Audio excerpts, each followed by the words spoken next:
Hello, podcast listeners.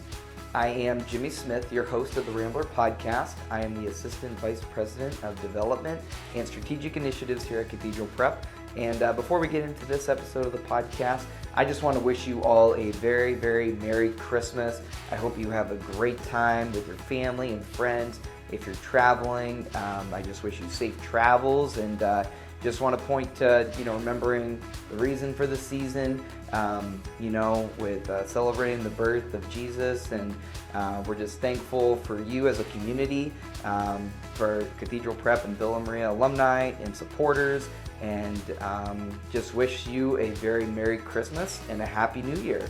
So let's get into this episode of the Rambler Podcast, episode number 11, featuring Doug Chuzie. Hello, everyone. My name is Jimmy Smith, and welcome to episode number 11 of the Rambler Podcast, where we interview prominent alumni to highlight the success they have accomplished beyond their time at Prep or Villa, and we interview current faculty or staff members to let you get to know more about the people at Prep helping serve our students in the school. Today, we are very thrilled and excited to have Doug Chuzie as a guest on the podcast. Coach Chuzie has been a part of the Villa Maria Academy varsity basketball staff for 19 seasons, started in the 2003-2004 season. Doug was named the head coach of Villa varsity basketball team in April 2011. This was after he served as interim head coach, leading the Victors to an 8-0 record in the playoffs in the 2010-2011 season, including a state championship win in the PIAA Class AA championship game. The varsity record during his 19 years with Villa is 449 wins and 78 losses. The team has won 16 consecutive region championships, 14 total district championships, and played in 7 state championship games, winning 3 consecutive state titles from 2009 to 2011. Also during his 19 seasons with the varsity team, Villa Maria was ranked in the top 10 in the state for 19 consecutive years, and the program has had 45 players advance to play at the collegiate level. How cool is that? His combined head coaching varsity record at Villa is 254 wins and 44 losses. Doug also directs the Villa Maria Academy basketball camps and clinics and is the co-director of the Erie Irish AAU Basketball Club, as well as the head coach of the 1700 Nike/USJN Blue Star national team. Doug is a 1992 graduate of Girard High School and a 1996 graduate of Bucknell University. He is married to Nicole Doramo Chuzie, a 2006 graduate of Villa Maria Academy, and Doug and Nicole have one child, Valentino Chuzie, Cathedral Prep class of 2038. And today we're excited to have Doug on the program. We're going to talk to him about his time coaching Villa previously, and now as he embarks on this new endeavor of the Cathedral Prep girls basketball coach. So Doug, welcome to the podcast. Thanks for having me, Jimmy. That's quite a bit you read there. I'm blushing a bit. Not really accustomed to the numbers. Haven't really thought about it. Wow, thank you. Yeah, thank you. I'm gonna look at those later. Well, it's funny, you read off 449 wins total as you've been on the program for 19 years. I mean, maybe it makes you sound old a little bit, but also well accomplished. And we're very fortunate to have you at our school here. Well, thank you. Those numbers just kind of go to show and signify the families and the kids that we've had come through the program. Very lucky to work with some great young ladies, some great families, and just be part of a family. I think the number that sticks out the most, as you said, 19 years. Yeah. This will be my 20th year here. I believe my 26th or 27th year coaching since college. When you're in the middle of it, you don't really take the time to look. Right. But, when somebody approaches you with that, you start thinking about it. I mean, that's 27 years is a lot of years to be in something. But I've been fortunate. It's a passion. It's not a job. It's something I enjoy. It's something I love. And, I hope, some of these kids have learned, as much from me as I have from them in my life. Yeah, and I've known you for a little while now, having worked here, and then also, as I was a student coming up, working with you on the diocesan level and stuff. And, we'll get into it a little bit later on the podcast, but I've always seen such the passion in the heart, not just the coach, the X's and O's, but also the players and the values you try to instill in them. But, what even got you into coaching, and specifically basketball? Well, growing up, I grew up in a small town in Girard, Pennsylvania, and there was a lot of passion for athletics. whether it was baseball, basketball, football, soccer, golf, you name it. Yeah. I felt it was played in the area. It was played at the neighborhood level. I had some great older neighbors that allowed me to tag along. They were 5, 6, 7 years older than I was, and I was that kid that, can I play? Yeah. And those guys were great. Anywhere from Jimmy Dembski to Kurt Miller, who's now a professional basketball coach, to Rick Greenwood, to Chuck Miller. There is a lot of guys out there, and I really looked up to them, and they treated me so well, and it was fun. But probably the number one, similar to you, is my father. Yeah. Tom Chuzie, my dad. I was named after my father's favorite football player that he coached at Fairview High School. My dad was lucky enough to coach football for a few years with Jack Bestwick, and that's where I came from. One of his favorite players. That's who I was named after. And he instilled me at a young age the love of sports, the love of athletics, the love of being part of something bigger than yourself, and being part of a team. I think that just carried on throughout. I went to St. John the Evangelist in Girard. My favorite coach, probably of all time, Bob Bowen, God rest his soul. I'd see Coach Bowen in the evening. He lived 2 houses away through 2 backyards, and still when you walked in the door at practice, the first thing Coach Bowen would say, "Hey, Dougie, how's your family?" And he was genuine, and he meant it. Yeah. I wanted to tell him, "Coach, you just saw him last night," but he asked everybody that when they walked in the door, and I think that instilled a little something in me. Yeah. And then I was lucky enough to learn from 2 other legends. Larry Sinetta.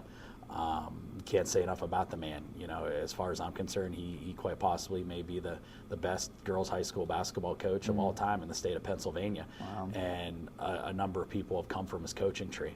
And I think the same thing can be said of Dick Holliday. I'd coached Sinetta for baseball. I had him for 9th grade basketball. And when I say baseball, I'm saying from age 4 through age 19. Oh, reach and wow. ball. Jeez. And, Coach Holliday, at the high school level was someone you always looked up to and wanted to learn from. And I think he was ahead of his time and putting together, little league programs for basketball. Yeah. So if I can take a bit of all of that along with one of my best friends, Darren Mays, I was lucky enough to coach with him when I came home from college. And if you can combine that with some of the other guys, Pete Flynn at McDowell was nice enough to allow me to shadow him for years. Coach Andy Schultz at General McLean, as far as I'm concerned, when they did the Grandview basketball camp along with Coach Wenrick and Coach Flaherty, these are guys that, you attempt to emulate. You never can. You can't live up to them. They're the best of all time. But, I find myself still using little sayings that I learned from all of them. Yeah. How cool is that? And, it's interesting to hear, how as you're growing up, just the love and passion that you got, for sports and athletics from your dad, and then you get coaches along the way who really influence you and impact you, and that's really neat to hear. And so what was it that led you to Villa? How did you end up coaching here, and what drew you to want to coach here? Yeah, so I went, graduated from Girard, and I went on to Bucknell University, and I really felt that, medicine was what I wanted to get into. I did well in science. I had shadowed some doctors. I was just talking with my wife about this the other day. I pretty much have 3 passions. Number one is always going to be God and family, right? The second one is helping others, and I got that from my mother, who's a lifelong 40 year in the teaching industry. And third would be athletics, and I got that from my father. And through college, I stuck with athletics, intramurals. And I always wanted to volunteer my time. Yeah. So I shadowed Dr. Jack Yakish when I came home one summer. And at the end of the day, Dr. Yakish took me aside, and I'm not sure if my parents, are happy about it or not happy about it to this day. But, Jack sat me down and said, "Doug, I really want to talk to you about, your future in medicine." I said, "Great, that's why I'm here." He said, "I don't think this is what you really want to do." He said, I think you want to be the coach like your father. I don't think you want to show up in the last inning of the baseball game.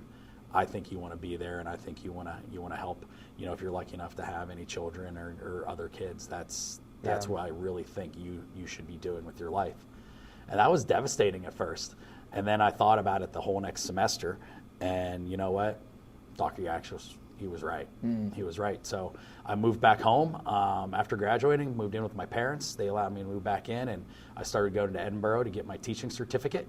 And I wanted to teach and coach. So I coached 3 practices a day. Darren Mays had just moved home and took the head job for the Girard boys, and I'd go to 7th grade practice, 8th grade practice, 7th grade, 8th grade varsity practice, take a nap, and then I'd go work 3rd shift at Country Fair. Wow.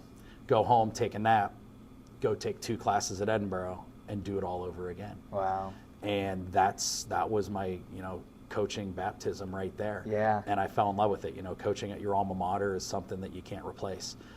There's special people out there and special families, and I enjoyed it immensely for the time I was out there. Not many people know either, Jimmy. I coach softball. I coach softball with a friend of mine, with Bill McNally, who's currently the football coach out at Girard. We had a great time. Baseball is a huge passion of mine, and there wasn't any coaching available when I got home for baseball.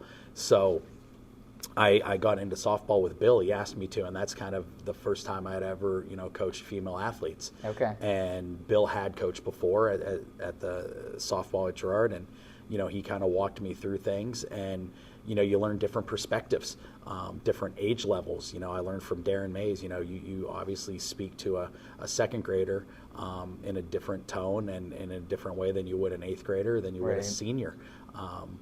Getting down on your knees and talking, at eye level.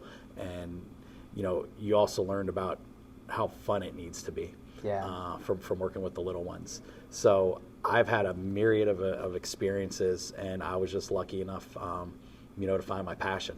As far as Villa goes, Darren Mays moved on to coach collegiate basketball. I'm not going to remember what year it was. After 5 or 6 years, we were at Girard. So, I think I graduated, 96 from Bucknell. So 2001, 2002, whatever it was. Yeah. And, I was looking to continue to coach. Wasn't sure if I'd continue to coach. And I got a call from Scott Dibble, who his daughters were going through the Girard basketball program while I was coaching the boys. And he had just lost his assistant, Coach Behringer. His daughter had just graduated, and Scott said, Chuze, can you come in and run our defense in here? I said, Scott, I'm not sure. I haven't really thought about that. I'm not sure if this is what I really want to get into. Yeah. And he called me back the next week, and he said, come on, what do you think? Just come in. I said, okay, I'll come into an open gym. Yeah.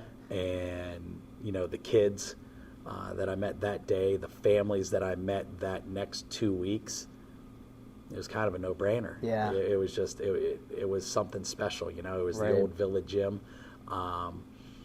It had a mystique to it, and it was something that, I noticed at the open gyms, there was a lot of fun mixed with the intensity. Yeah. And I said, this is neat. It felt like home. Right. Just like when I was in the Girard gym. Yeah. It felt like home. And I've been here ever since, you know, whether it's been the families, the kids, the administration. It's been a magical ride. It really has. That's so cool to hear. And I want to take a step and just comment on, when you were talking about your schedule, when you were working 3rd shift at Country Fair, taking a nap, doing your you didn't know that story? No, I had no idea. I've never heard that. Yeah. That's how, yes. I mean, it's just one thing I want to point out to listeners is that, you paid the price to get to where you're at. 'Cause it's one thing to say, wow, Coach Chuzie, 449 wins and 78 losses in your career at Villa, and I want to come do what you do and see all the success you've had. But there's always a price to pay for success, and you got to be willing to pay that price and earn your keep and earn your way. And for you, it was starting off at that level and just hustling and grinding and working hard to get there. And just kudos to you, though. I just want to say, because when you're chasing something you love, I'm sure it was tough at the time. But you're looking back, you're probably like, it felt easy. You can't have pride if you have a passion and it's something that you really want to do. It's human nature to care about what others think about you, sure, or what you're doing in your life path, especially if you had, certain goals and those goals have changed. Do you feel like a failure, or are you looking to open the next door? Mm-hmm. And I do remember at times it was a struggle, thinking, I did very well in high school. I graduated first in my class, and I did very well in school, and there were times that it's 3 a.m. at Country Fair, and I'm cleaning, and I'm thinking to myself, I could have gone on and been a professional or in a professional school at this time. Right. But, the people I worked with, my manager there, they were great. And, I learned a lot being there. And, it's sometimes it's swallowing your pride and saying, this is where I am and this is what I want to do, and I'm not worried about what others think at this time. So I enjoyed my time there. I remember stopping in, once I moved on. I'll tell you the story about how I ended up the director of athletics for the Diocese of Erie. Yeah. But I would still stop in and see that manager. She was fun. Yeah. And it was cool to see others that, were either still there or they had taken a different position and they had grown into a different career. So I'll always treasure that time and I'll always remember it. Yeah. So then, like you said, you kind of went on to be the assistant then at Villa. Mm-hmm. So now you're coaching with Scott Dibble. And what happened after that between the time you said, yes, I'm going to come here, coach with you, to being the head coach and making that decision then? What happened during that time then? So during that time, I was the director of athletics for the Catholic Diocese of Erie. Very time consuming. I was the first or second full-time position. I do believe David DeSanza was there for a month or two, and then David took a job with Mercier's Prep teaching faculty. So it was brand new. It was, Doug, here's the corner office. We'd like to professionalize this, and we'd like to work with you and have you do some creative things. So again, that was my passion. Father John Dedish was the one that alerted me to the position. And he said, Doug, why don't you give back to where you came from? Because Jimmy, my childhood, I obviously need to thank my parents, but it was kind of like Disney.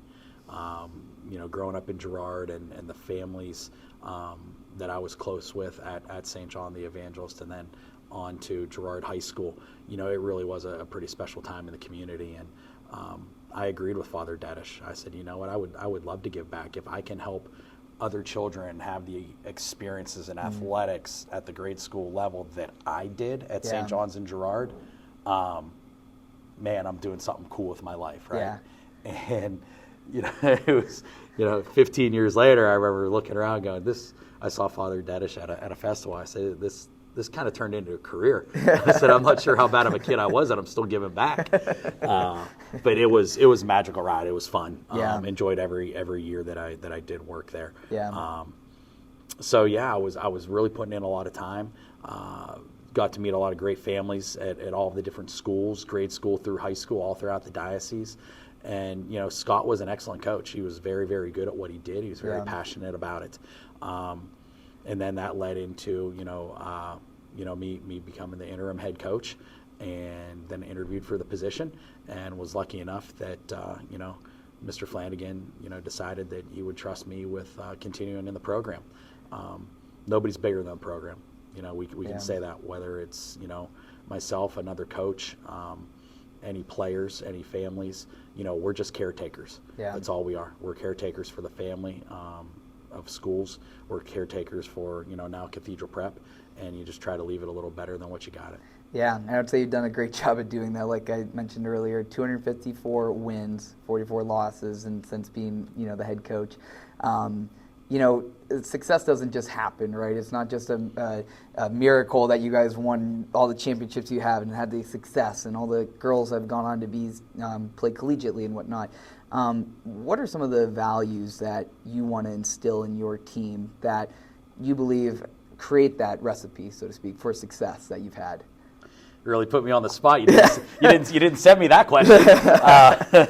Off the top of my head, probably number one, like I said before, is God and family. Yeah. You have to have faith. Yeah. It might sound different to a younger coach, but we really do believe within the Diocese of Erie and here at Cathedral Prep that we are ministers. That's a good word to use to explain who we are. Athletics is the largest youth group that we have in the Catholic Diocese of Erie. So we have a chance every day to speak to our students about Christ, about being Christ-like. So that isn't something that just happens in the school. It is something that's stressed by the school that we also include in athletics. And once you surrender yourself as a coach, as a human, and you understand that that is your main purpose, it changes some things for you, and it changes your perspective. Yeah. Yes, we are competitive. I am a very competitive individual, whether, I'm playing Candyland or Uno with my 3-year-old son. But, it starts with faith and family and understanding basketball is a large part of what, our players do, our students do, but it doesn't define them completely. Yeah. We can't allow that, and we can't allow them to define themselves by wins and losses or a successful day on the court for them as an individual, or a day that wasn't as successful. So getting back to that, probably persistence. Yeah. Persistence has to be the number one thing for all of us in life. And if we can instill that in our kids, Coach Laird's favorite poem is The Man in the Arena. I don't know if you've read that before, but it's something that we talk to our girls about. We lost our state championship game. I'm not going to remember what year it was, but I remember the seniors. I remember Anna Sweeney and Sarah Agnello and Jackie Kitts and Jennifer Adujo, and we went in, I believe, ranked number 9 in the country, undefeated, and we did not play our best game. But that was mostly due to Archbishop Wood playing as well as they did, and their coach Mike McDonald is, as far as I'm concerned, he's probably the best coach in the state on the girls' side. I don't know as much about the guys' side. Out game planned us, and it was just a day where they were better than we were. Yeah. And we talked after the game, and it's devastating, and you remind the girls that success isn't based on winning and losing. Success is having that persistence and having the guts to put yourself out there in front of everybody and to give your best. Yeah. And if you can do that on the court, I hope they can carry that over into the classroom. They can carry that over into, their family relationships. They can carry that over into, their future marriage. They can carry that into their jobs. Right. So if we can instill persistence and, the strength to give your best, and accept the consequences after you do give your best, I think that's what we're trying to do. Yeah, and when you were mentioning earlier about athletics being the largest youth group, right, in the diocese. And it is. I think that's such a great testament to athletics and what it does for kids and individuals, because no one's going to go through life without wins and losses on a personal level, professional level, whatever it is. And athletics, whether it's growing up or high school or collegiately, you get to learn how to handle wins, how to handle losses. And like you said, that was a very tough moment, especially for your seniors. Like, that was the last game they played as a Villa Victor, and unfortunately it didn't come out the way you intended. But it's what you do after that. It's how you pick up the pieces, how you hang your head up high and say, we put ourselves out there and we did our best. And for you guys as a coaching staff to help instill those values in your kids, it goes without mentioning just to say how amazing that is, that you guys were able to do so. And you mentioned Coach Laird.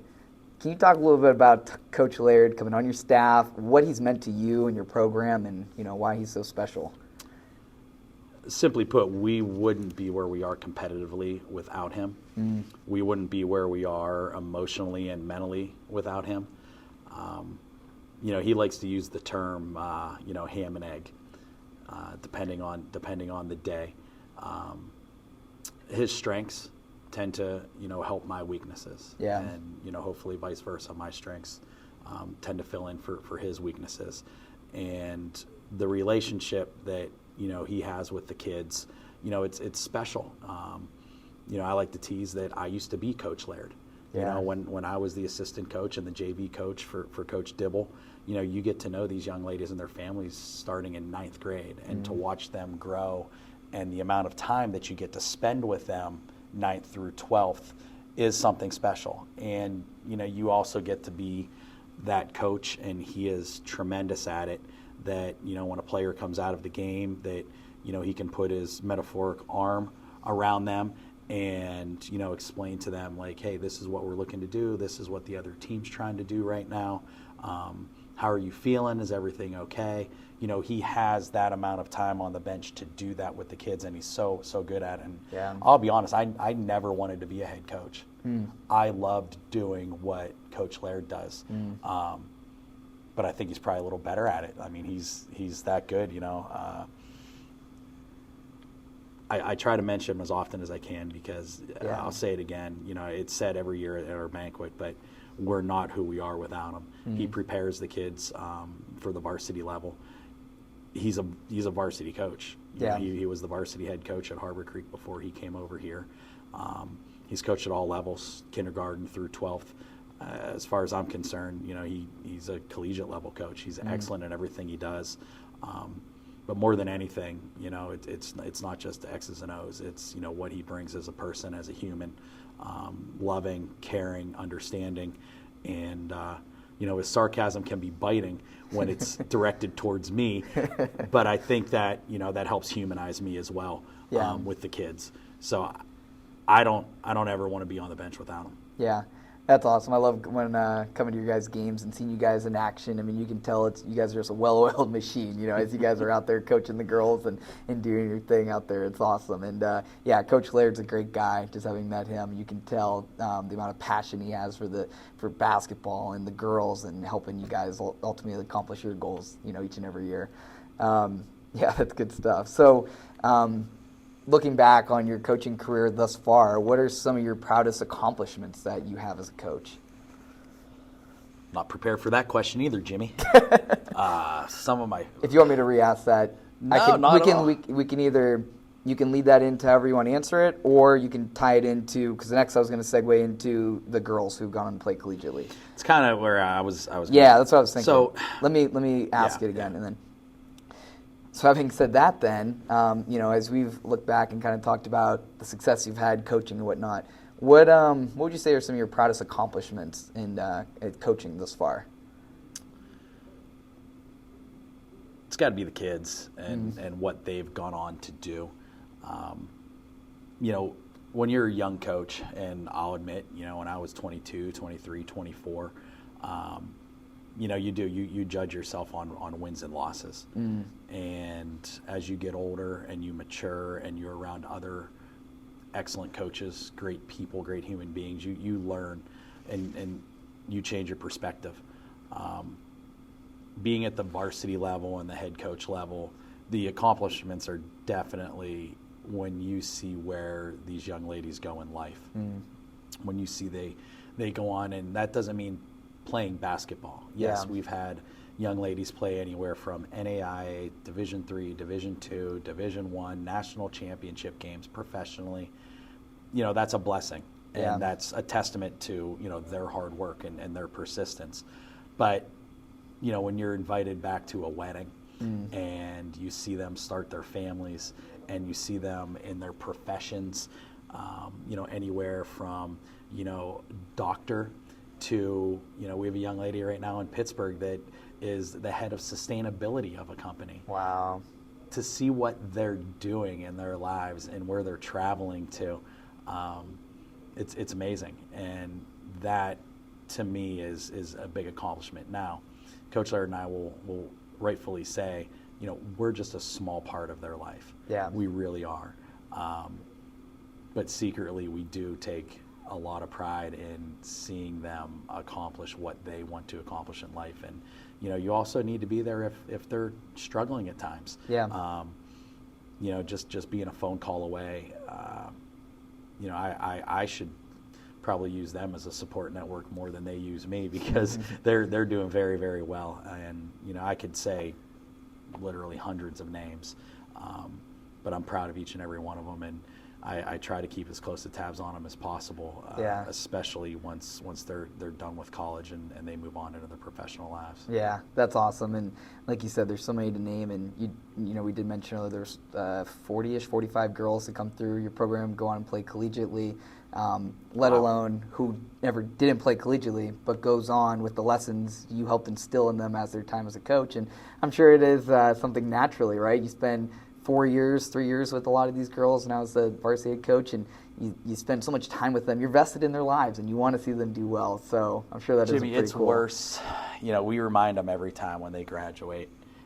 I think it is worse for the coach, and that goes for any sport, when the kids graduate or their last game than the parents. Because when the kids graduate and they go on to college, they're coming home. They're coming home to see their parents. And that's what's so sad at the end of every season, win or lose. I've sat and cried at Hershey after a win, and people, well, why are you crying? Are you excited? Are you happy? Well, yes. But I'm also very sad because look at this group of seniors. They're not walking into the gym tomorrow. Yeah. They're not walking into the gym next week. Yeah. They're going off and they're growing up. And it's such a clean break. Now, we have been lucky enough that a number of them do. They come back every year. Yeah. They come back and see you. And, if they come back with their families and their little ones, it's even better. Oh, That's how old I am. Some of them come back with their children. I see 2 alum every Sunday at St. Pat's, with one of their, one has 1 child, one has 2. And, that's great to see that. But, yeah, it's difficult as a coach at the end of a season or the end of a school year, knowing, all right, thank you for your 4 years. Please keep in touch with me. Yeah. Please don't forget about me. I'm gonna probably miss you more than you miss me. Yeah. But yeah, it's all part of it. That's special. Before we get into talking about this upcoming season, question for you to ask about playing at the Haggerty Family Event Center here. Just kind of off the cuff, I was thinking, first time you walked in this gym and you saw, because a lot of people don't know, this building that we're sitting in now recording this podcast was actually built all by donor dollars. This wasn't any tax money. There was nothing like that. It was all based on the donations of our alumni base between Prep and Villa that helped fund the construction of this building and the ongoing efforts in sustaining it. What was it like for you the first time you walked in here and you saw it, or the first game that you played here? I mean, what was that like? It's such a beautiful facility. It was surreal. Yeah. I believe I walked in with that class I spoke about, with Sarah Agnello, Anna Sweeney, Jackie Kitts, and Jennifer Adujo.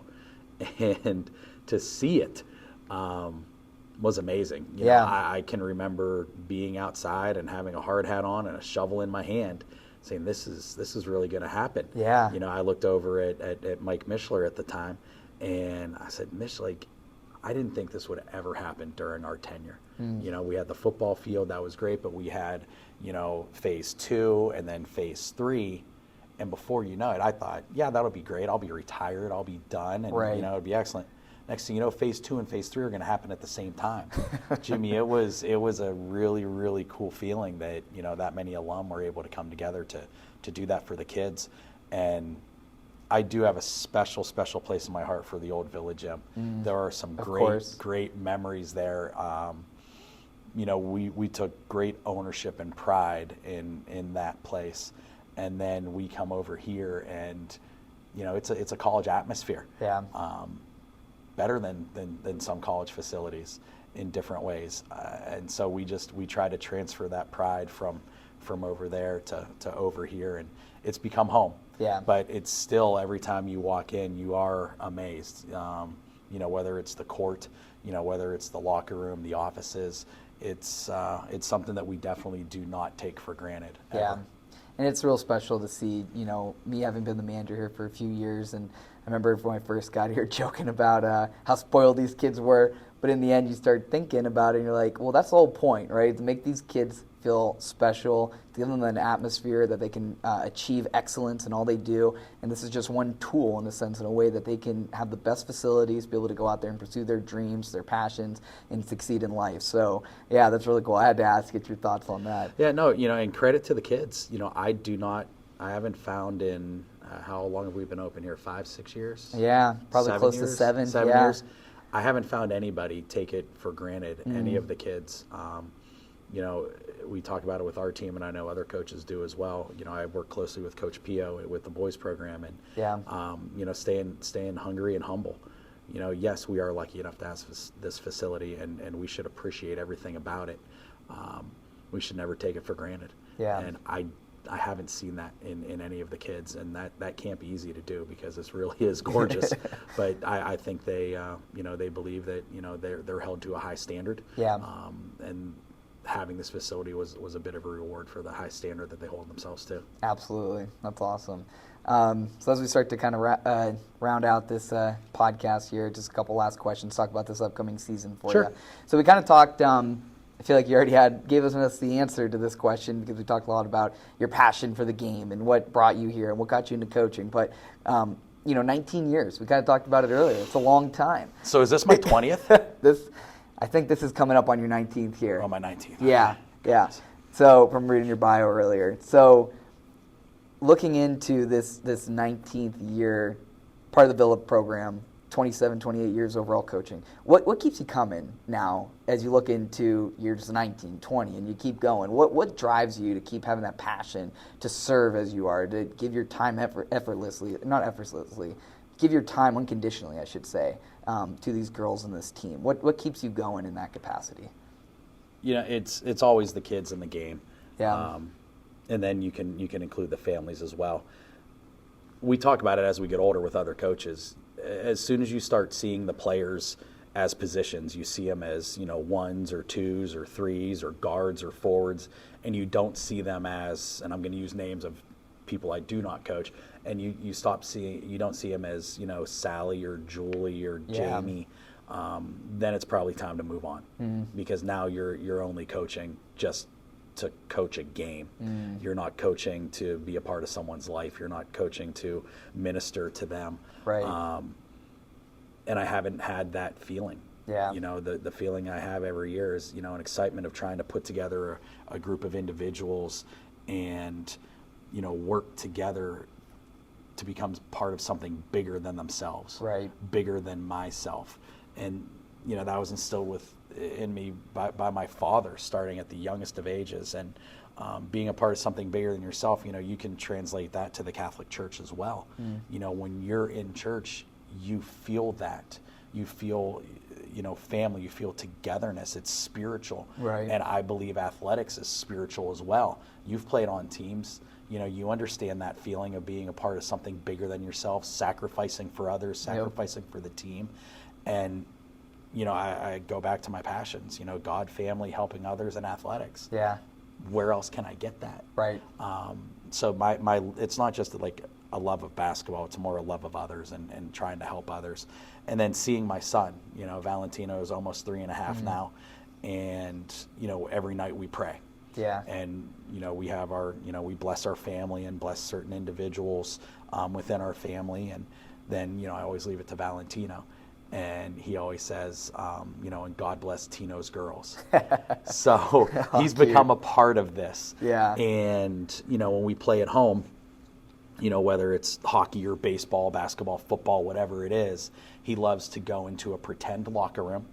And, we have a saying, right? Yeah. Something that we've said here at it's now Prep, but what we had said at Villa for years is play hard, play smart, play together, have fun. Be a great teammate all night long, together on three. 1, 2, 3 together.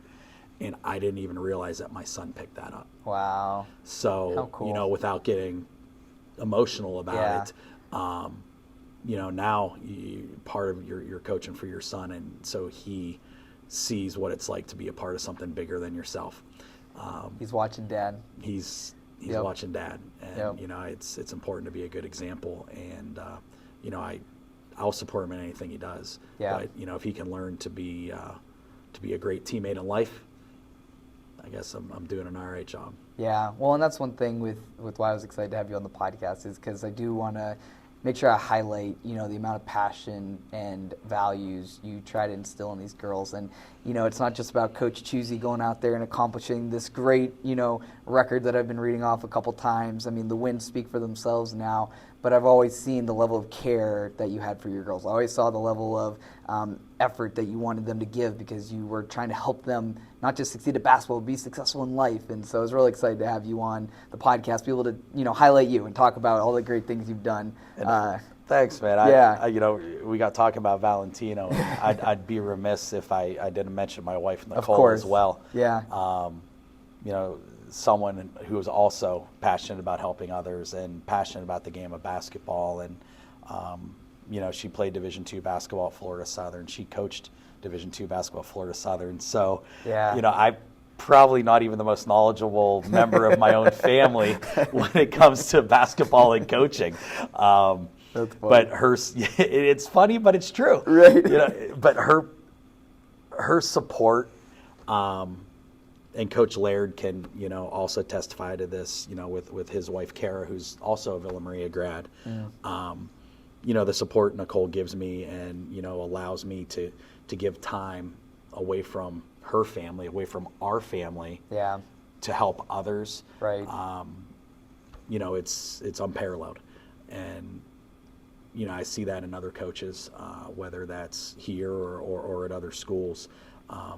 You know, when you have a husband or a wife that supports you at home and allows you to give your time to help others, you know, they need to be thanked. Absolutely. And I can't thank her enough for allowing me to do that, and not just allowing, I mean, for supporting. You know, she doesn't miss. She wants to know about the games. And she'll let me know, you know, why did you change from man to zone in the third quarter? I'm not sure if that was the right decision, you know. So exactly what you want to hear after the game. But I would say I'd say 9 times out of 10 she's going to be right. Yeah. So you know, definitely, Jimmy, and you know, you have the same thing at home. Yep. You know, you have Amber at home, and she takes care of you and supports you just as you support her and everything she does. And Yep. you know, if I'm going to be passionate and, you know, talk about God and family, you know, that's something that, you know, I have to live, and I'd be remiss if I didn't mention that. Absolutely. It's the last question for you, and thank you for everything you've shared with us thus far. You know, as we look forward to this coming season for you, you know, I'm sure it's an exciting year as you look forward to everything that's going to come. What are you most looking forward to with this upcoming season with this group of girls you have here? You know, watching us grow. Yeah. Watching us grow. You know, where you start the season's never where you end. How will we deal with adversity? And at times, you know, I learned this from Coach Mays and Coach Holiday. How do you deal with success? You know, sometimes it's actually a little bit easier to deal with adversity as a unit or as an individual. You know, how are you going to deal with the success? You know, after, you know, knock on wood, hopefully we have a big win here or there. Or someone does well individually and receives an accolade. Yeah. You know, how do you stay hungry? How do you stay humble? How do you continue to be a great teammate? Yeah. So watching that, whether it's the freshmen or sophomores as they grow and they learn and they mature, or the juniors and seniors and their leadership and their leadership style, it's pretty much the same thing every year. Yeah. You know, watching these kids. I've known some of these young ladies since they were born. That's how old I am. Holy cow. But to watch them grow and mature and, you know, really form into a team is something that I'm looking forward to with this group. That's awesome. Yeah, I'm sure every year you have a little bit different team every year, right? So you kind of have to craft your team and your coaching style to that team and how you guys are going to be successful. So, no, we just thank you again for coming on the podcast and sharing everything you have with us in regards to your coaching career and, you know, the success you've had with Villa, and now as you embark on this new journey of Cathedral Prep girls basketball. I'm really excited for you and all the things to come. So best of luck with your season. You know, we'll be rooting for you and cheering you on all along the way. Jimmy, appreciate it. Thank you for all you do for the school. Like you said, you know, I've known you since you were a Blessed Sacrament Bulldog, and, you know, to see your passion and your commitment to Catholic education in the area, you know, it's unparalleled. So thank you for everything that you're currently doing, and God bless you, Amber, and the kids. Absolutely. Thanks so much, Doug. Thanks, Jimmy. Hello again, and thank you for listening to this episode of the Rambler Podcast featuring Cathedral Prep girls basketball coach Doug Chuzie. It was really great having the opportunity to have a conversation with Doug about his time previously coaching with Villa and all the amazing players he has had the opportunity to coach, and discussing this upcoming season for the team. And we just want to wish them all the best of luck. So the next episode of the Rambler Podcast will be out on January 2nd, featuring 2001 Cathedral Prep alum Charles Rush. Charles played football for the Ramblers, having been a part of their first ever state championship team, and was very, very successful during his time here. He then went on to play football for Penn State, where they eventually became Big Ten champions in 2005 and won the Orange Bowl in 2006. Charles has, after his career at Penn State, He went on to pursue a career in law and is a very, very successful and accomplished in his field, having most recently been named one of the top 100 black lawyers in the country. So on that episode of the podcast, Charles is going to talk about his journey to success and what he believes it takes to reach success. And it's such a great time to listen to the podcast, with it being January 2nd. All of us looking for New Year's resolutions and goals and whatnot. And Charles addresses that as well, talking about goals and ways to make 2023 your best year yet. So thank you again for listening to this episode of the podcast. And God bless. Roll Ramblers.